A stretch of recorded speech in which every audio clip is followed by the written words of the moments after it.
বলুন তো, এতদিন পর রোদের দেখা পেয়েছি, কিভাবে বাড়ির মধ্যে থাকি আমি। আজকের গল্পটা শুরু হচ্ছে এক টুকরো রোদ দিয়ে।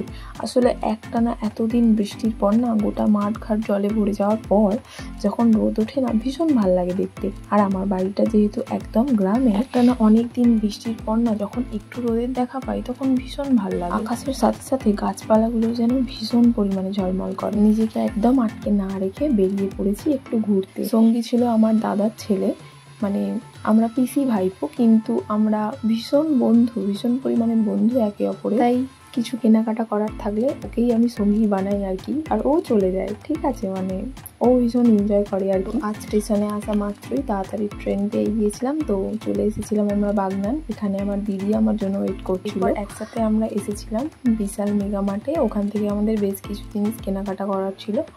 তো মোটামুটি শপিং কমপ্লিট করে দেখলাম অনেকটাই সন্ধে হয়ে গেছে, তো বাড়ি আসতে হবে। আজ কেনাকাটার থেকেও মেন দরকার ছিল মন ভালো করার ব্যাপারটা, যেটা নিয়ে আমি বাড়ি ফিরতে পেরেছি।